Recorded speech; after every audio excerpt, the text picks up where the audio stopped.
de referencia que ustedes tienen, está lo mismo, pero presentado de manera diferente.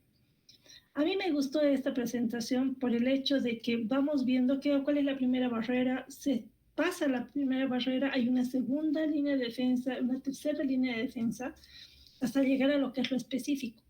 Pero ustedes notan algo que habría que corregir en este cuadro.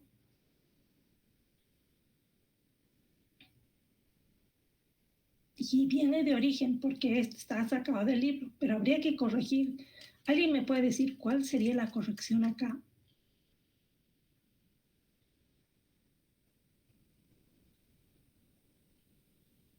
Nadie, ¿eh?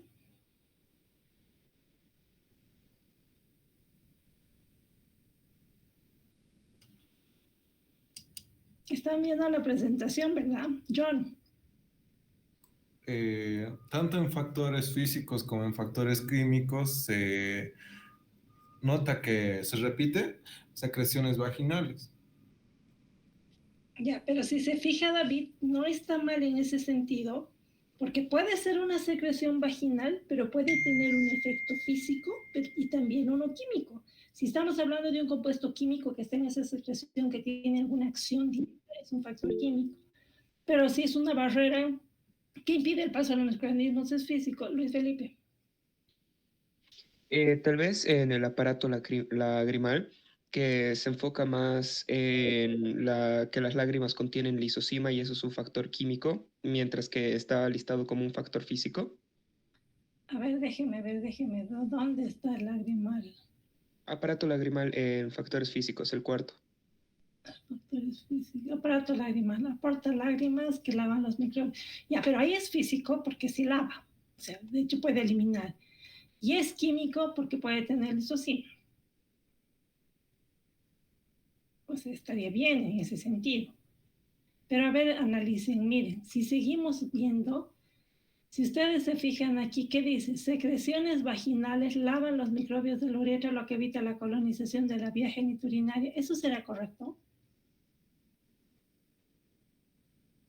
No, doctora. Orina, dice, evita que los microbios ingresen en el oído.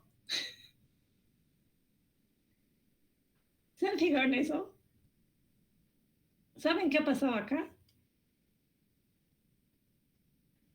Que ha habido un desplazamiento de esta columna con relación a la otra. Yo he vuelto a revisar. Yo, aunque no crean, en esta presentación, cuando he revisado, siempre la reviso antes de volver a subir. Después de que la subí, di una revisada toda y realmente hay un error. Aquí ha habido un desplazamiento. Si ustedes se fijan, cuando dice aparato lagrimal, está ahí en especial en gran positivas. Esto debería estar más abajo, o sea, la saliva es la que diluye y lava los microbios de la boca. Los pelos son los que filtran y atrapan microbios y polvos en la nariz. Los cilios junto con el moco, ¿se fijan? ¿Cuál es el error? La cera óptica es la que evita que los microbios ingresen al oído. La orina es la que lava los microbios en la uretra y demás. Las secreciones vaginales movilizan microbios fuera del cuerpo y el peristaltismo expulsa microbios del cuerpo. ¿Estamos claros? ¿Está salvada la observación? Sí, doctora. Ya. Seguimos con la... ¿Qué importancia tiene la microbiota normal en inmunidad innata? Y eso es bien interesante si han leído. Luis Felipe. La microbiota normal va a tener una relación de comensalismo con el cuerpo y se genera a sí misma probióticos para asegurar su subsistencia, mientras que frente a otras bacterias va a tener un factor de antagonismo microbiano, porque va a secretar sustancias que son perjudiciales para otras bacterias y va a modificar las condiciones que afectan la supervivencia de microorganismos patógenos. Entre estas modificaciones, modifica el pH y la disponibilidad de oxígeno, por ejemplo.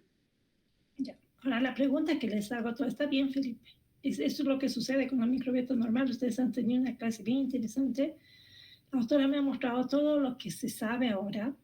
Saben que yo he estado viendo que hay estudios donde han demostrado que si ustedes modifican la microbiota normal, por ejemplo, la población de bacterias intestinales pueden mejorar las condiciones de salud y de vida de un individuo, incluido la parte neurológica. Pero si ustedes analizan, y estoy hablando de inmunidad innata, la inmunidad innata será, o sea, la flora microbiana normal será parte de la inmunidad innata. Acuérdense, es parte del ser humano, porque la microbiota puede variar. ¿Qué opinan?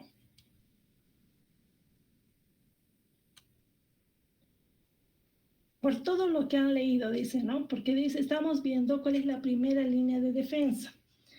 La primera línea de defensa sería la inmunidad innata, y ahí hemos visto la piel, las secreciones, los factores físicos, los factores químicos. Pero podríamos considerar a la microbiota normal parte de la inmunidad innata.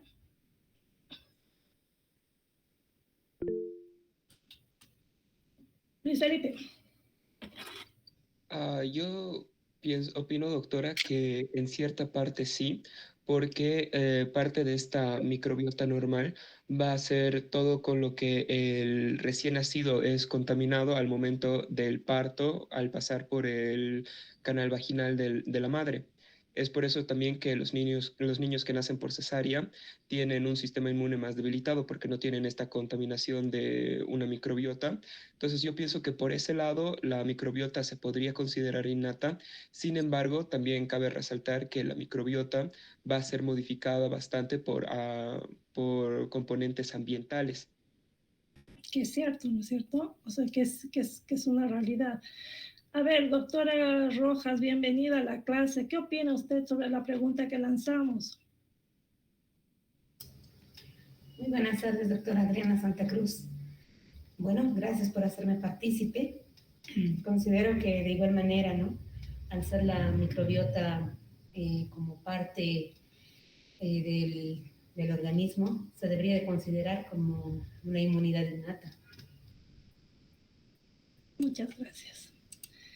Entonces, si analizamos, ustedes se fijan, hemos visto que hay factores físicos, químicos y los factores microbiológicos. Como dice, si a propósito está con una flecha, técnicamente no forma parte de la primera línea de defensa, porque no es una inmunidad que nosotros tengamos, o sea, no es parte de nuestro organismo.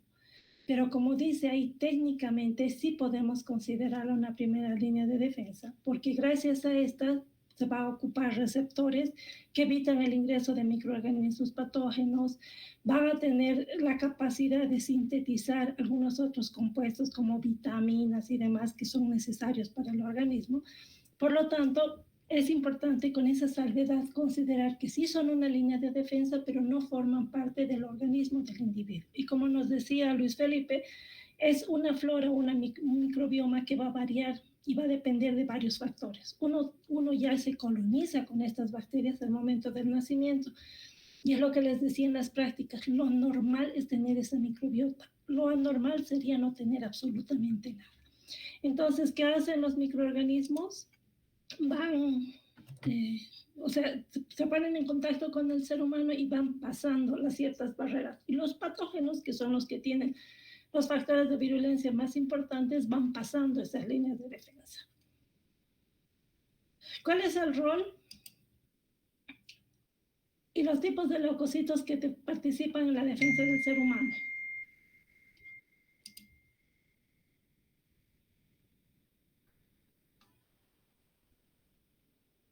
¿Ya? El resumen está ahí.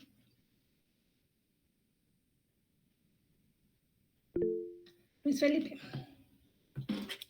Entre los tipos de leucocitos que tenemos encontramos a los neutrófilos, los basófilos, los eosinófilos, los monocitos, células dendríticas, linfocitos T, linfocitos B y linfocitos natural killer. Y cada uno de estos va a tener un rol en la defensa, van a tener roles de fagocitosis, van a tener roles, algunos que van a ser más contra microorganismos, otros que van a ser más contra parásitos. Y en especial los linfocitos T y B, van a ser parte de la respuesta adaptativa, mientras que los linfocitos natural killer van a ser parte de una respuesta de una respuesta innata. Van a tener como célula diana a células que han sido infectadas y van a promover la citólisis y la apoptosis.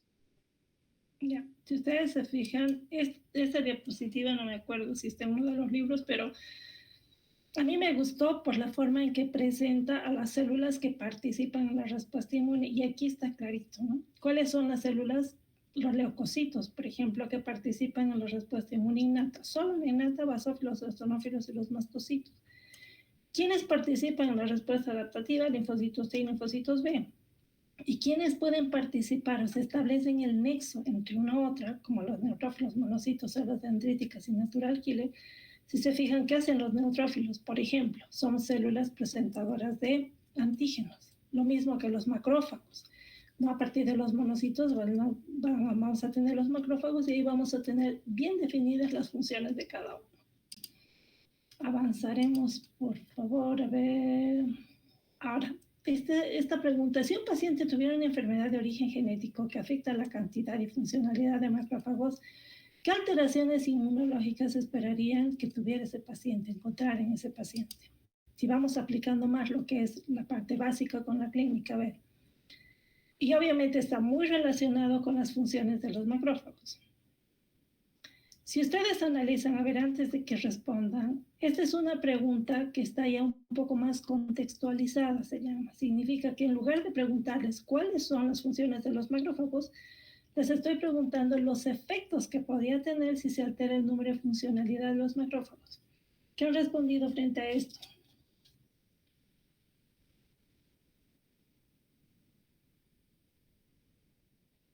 Hola.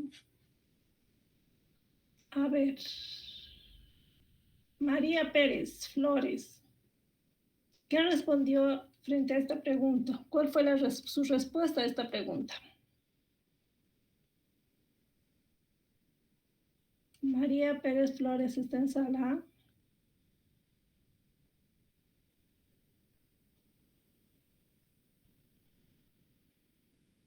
Mario Cisneros. Creo que tengo solo, les voy a decir, hoy día he tenido solo 7 estudiantes. Sergio Mateo Beizaga.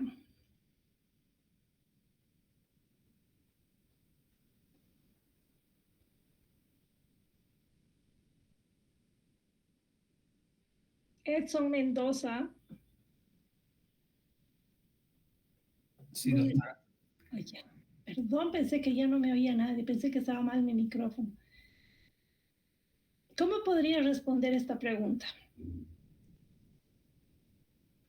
Tal vez, si un paciente tiene una enfermedad de origen genético, una inflamación crónica o una leucocitosis. Luis Felipe. Si un paciente tiene una enfermedad de origen genético en relación a los macrófagos, como en primer lugar se tendría un paciente inmunodeprimido que tiene mayor susceptibilidad a infecciones, tiene mayor dependencia de su sistema adaptativo que es lento, por lo que los microorganismos van a tener más tiempo de asentarse en el cuerpo, y por otro lugar también va a tener una afectación al momento de recuperarse, ya que los macrófagos son importantes también al momento de reparar el daño tisular. Ya. En otras, para John, quería decir algo más.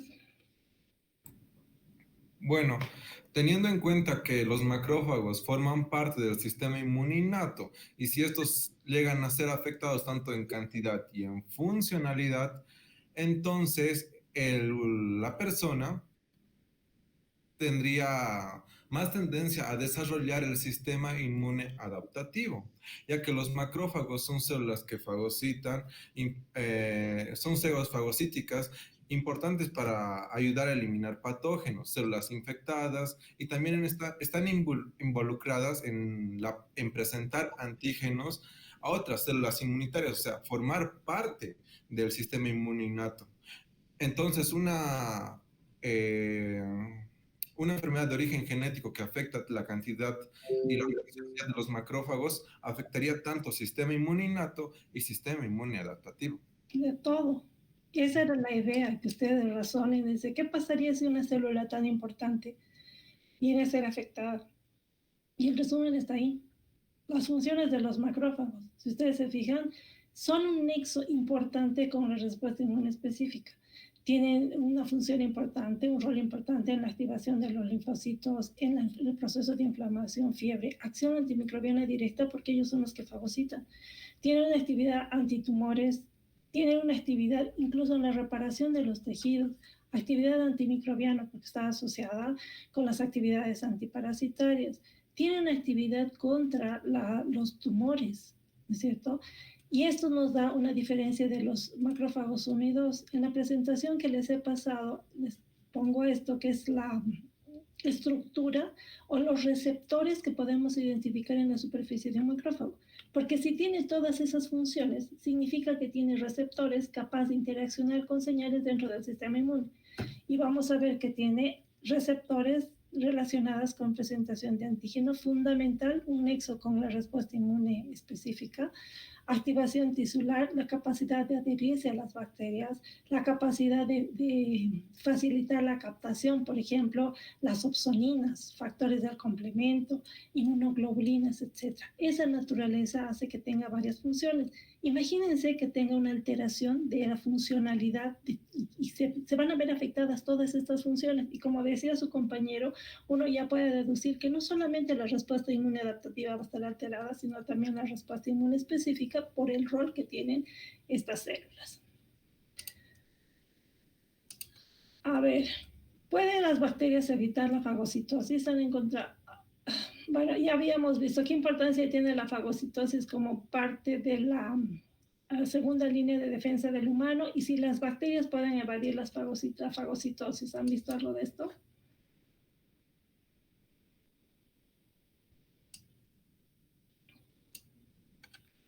¿Nadie? A ver, vamos a ver. Vamos a seguir preguntando. Nicole Álvarez, ¿está en sala? Hola, por lo menos dígame sí. ¿O no me oyen? Sergio Mateo. Te la escucha, doctora. Buenas tardes. Ángela. ¿Ha visto, Ángela, usted que acaba de entrar, ha visto algo sobre el rol de la fagocitosis? ¿Cuán importante es la fagocitosis? ¿Y las bacterias será que pueden escaparse de la fagocitosis? ¿Pueden evadir la fagocitosis?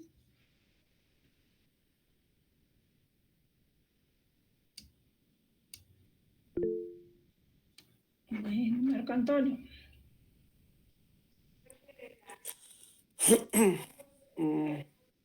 Bueno, según lo que estuve leyendo, doctora, sí, sí tiene la capacidad de evitar la fagocitosis. Y más que todo serían las bacterias que tienen cápsula, Ya que gracias a la cápsula de algún modo impiden la adherencia a la fagocitosis. Lo que usted menciona es algo clásico cuando se les pregunta, típico en estructura, por ejemplo, ¿cuál de los elementos estructurales le permiten a la bacteria evitar la fagocitosis? La cápsula.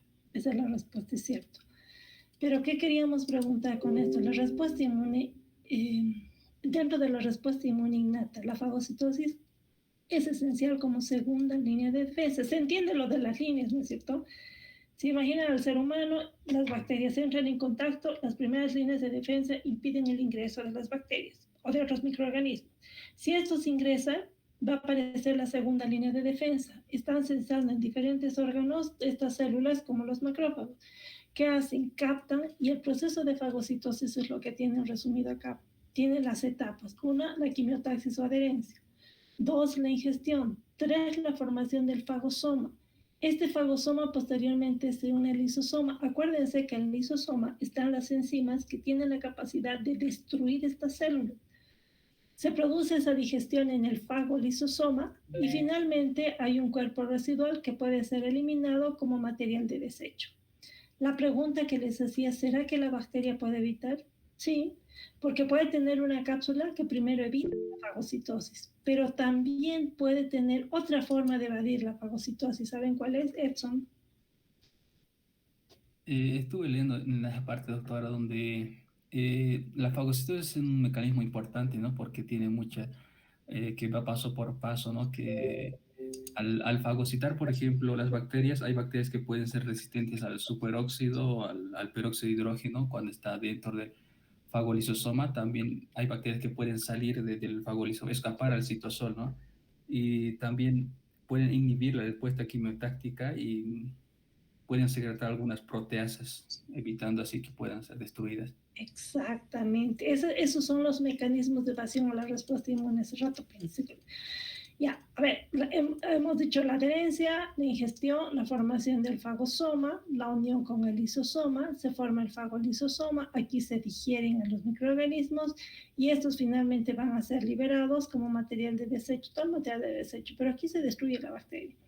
Hay bacterias que primero no van a ser adheridas, tienen un mecanismo de evasión a la primera etapa que es la adherencia. Hay otras bacterias que son capaces de salir de esto, o sea, saben que llega la bacteria acá y tiene ciertos elementos o ciertas proteínas que le permiten escaparse de aquí de los fagosomas y ubicarse en el citoplasma. Si están en el citoplasma no va a haber una destrucción del microorganismo. Hay otras bacterias que evitan la fusión del fagosoma con el lisosoma, o sea, este lisosoma no se une y no se da lugar a esta estructura donde sucede la digestión. En esos casos, la bacteria sobrevive tranquilamente dentro de la célula. Es más, esos microorganismos patógenos utilizan a estas células como vehículos y como mecanismo de protección del resto de la respuesta inmune. Esto les adelanto porque ya cuando veamos la parte sistemática, se les va a hablar, por ejemplo, que tal bacteria es capaz de inhibir la fusión fagosoma-lisosoma. En estos casos, los macrófagos somos responsables más bien de diseminar las bacterias más que destruirlas. Vamos a tener otro ejemplo característico donde juegan un rol importante estas células, la tuberculosis, por ejemplo. Entonces ahí ya nos vamos a orientar, pero aquí estamos aprendiendo los mecanismos en general. Vamos avanzando. ¿Qué importancia tiene la inflamación como parte de la segunda línea de defensa en el ser humano? Acuérdense, fagocitosis, inflamación, complemento son los elementos importantes dentro de la respuesta inmune innata. La inflamación es un mecanismo de defensa, por lo que estamos viendo. En resumidas cuentas, ¿para qué es útil el proceso inflamatorio?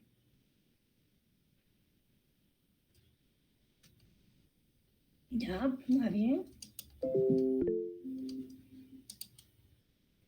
Luis Felipe.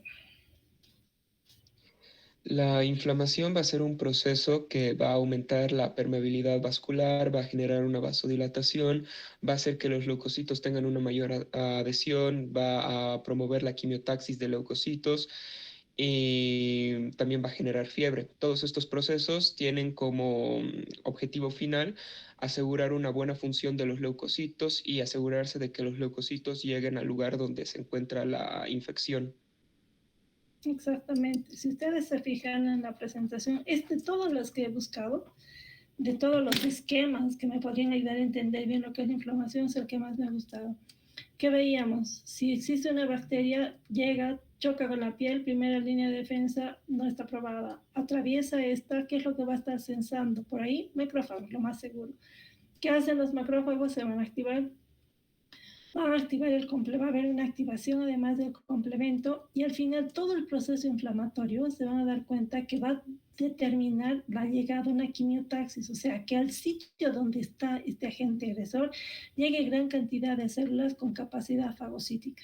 ¿Quiénes participan como intermediarios en esto? Las citoquinas. Es como les digo, una generación de estos intermediarios que son las señales que permiten la comunicación entre las células del sistema inmune. El resultado final es tratar de eliminar el agente agresor. Y ahí ustedes van a ver con calma todo lo que hemos analizado sobre todo lo que se presenta, mejor dicho, sobre lo que son las citocinas y el rol que tienen en cada uno de estos procesos. Tengo que apurarme. Ya, pero vamos a ver. Muy relacionado con eso, ¿cuáles son las citocinas proinflamatorias? Y el rol de la fiebre. ¿Quién puede responder estas preguntas? que están muy relacionadas.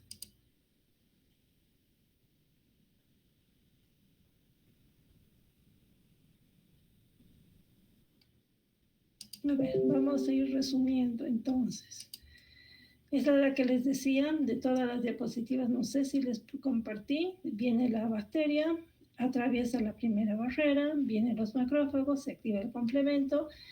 El objetivo es que los leucocitos con capacidad fagocítica que están en los vasos puedan por quimiotaxis llegar a esta zona para poder eliminar el microorganismo que está causando el daño.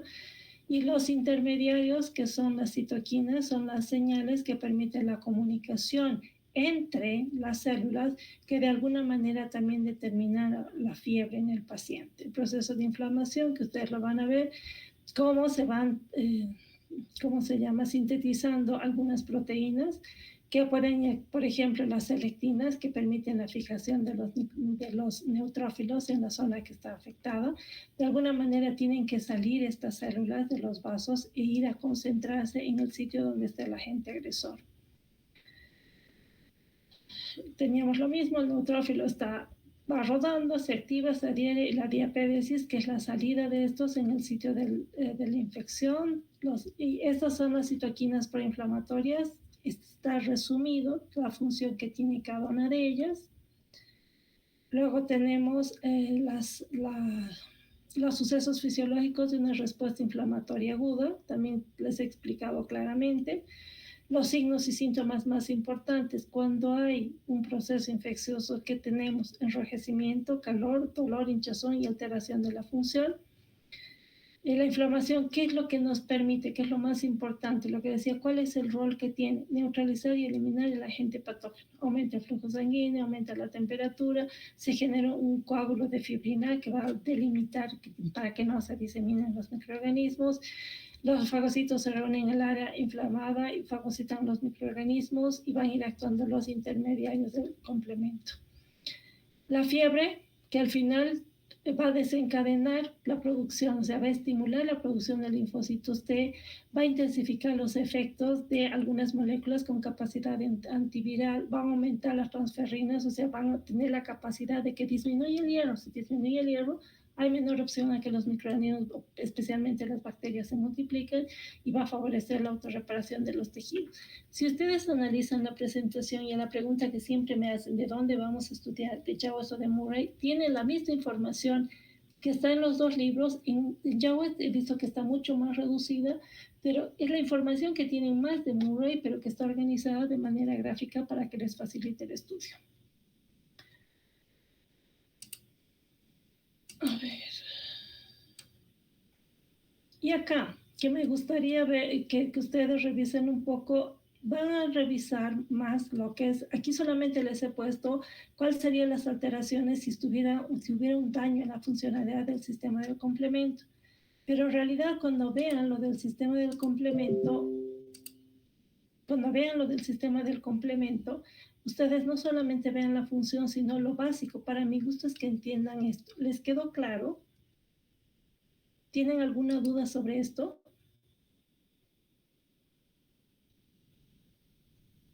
Si ustedes analizan, con esta presentación o con esta diapositiva, ustedes entienden claramente cuáles son las formas de activar, cuáles son los mecanismos de activación del complemento, vía clásica, de la lectina o vía alternativa. ¿Qué es lo importante entender en todo esto? Que en realidad el sistema del complemento se refiere a una cascada de reacciones. Si analizan una molécula como la C4, piensen como una molécula, cuando es escindida va a tener dos subunidades. Y la que va a tener una actividad para el siguiente paso dentro de la cascada es el B.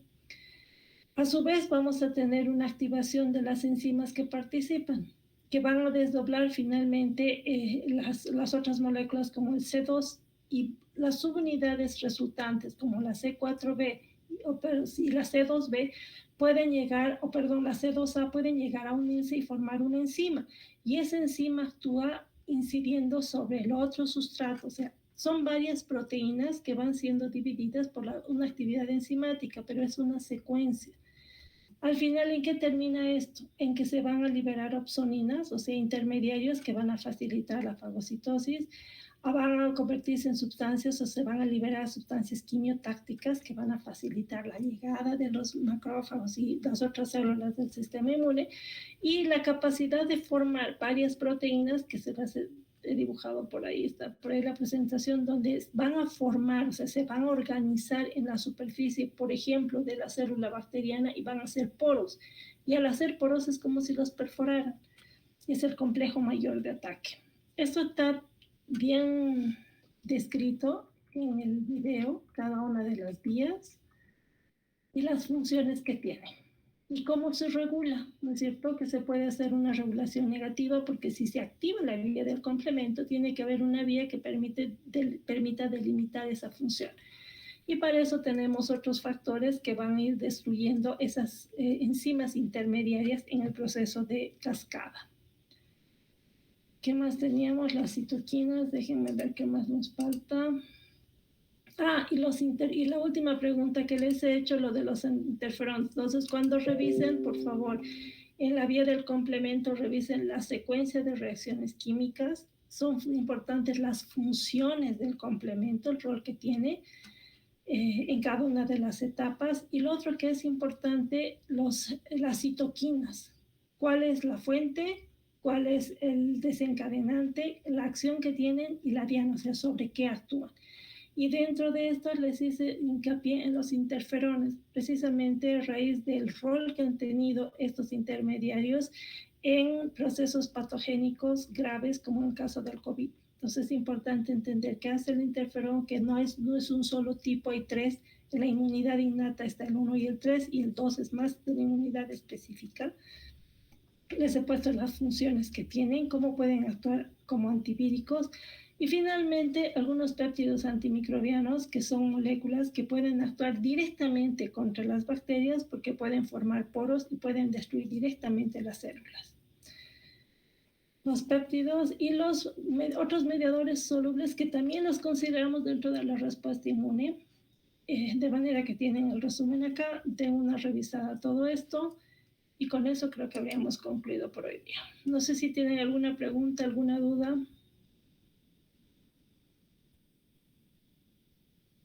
Ay, perdón. Ya, chicos, con eso hemos terminado. Doctor, dígame. Entonces la microbiota hace parte de la inmunidad innata, ¿no?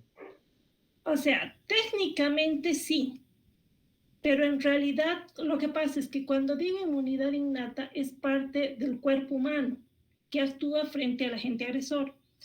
Entonces, si somos específicos en el concepto, la microbiota no forma parte del cuerpo humano, pero está estrechamente relacionado. O sea, técnicamente, por eso dice, sí forma parte de la microbiota innata, perdón, de la inmunidad innata, pero no es parte del cuerpo humano. O sea, los cabellos, los ojos, la saliva, todo sí es parte del cuerpo humano, pero la microbiota son bacterias que están conviviendo con el ser humano de forma normal. ¿Que tiene un beneficio para el ser humano? Sí. Si no tuviéramos microbiota normal, nuestros receptores expuestos hacia afuera estarían susceptibles a ser atacados por microorganismos patógenos. Entonces, técnicamente, como dice, podríamos considerar que es parte del sistema inmune innato, pero en realidad no es parte del ser humano. O sea, el ser humano no nace genéticamente con bacterias. Se coloniza en el momento de nacer, que es diferente. En otras palabras, son seres vivos que viven con nosotros desde que nacemos, que nos ayudan y nos defienden, como un mecanismo, como dice, inespecífico. Esa es la única salvedad que hay que considerar. O sea, la idea no es que de memoria digamos inmunidad innata microbiológica al microbioma, porque no es parte, no está codificado genéticamente para el ser humano. ¿Se entiende la diferencia, no es cierto? Sí, gracias, doctor. Ya, chicos, eso sería todo. Nos vemos la siguiente semana. Cualquier duda, ya saben, pueden acceder a la plataforma y hacer conocer sus dudas, opiniones, observaciones, todo es válido. Nos vemos la siguiente semana. Que estén bien. Hasta luego. Hasta luego, doctora.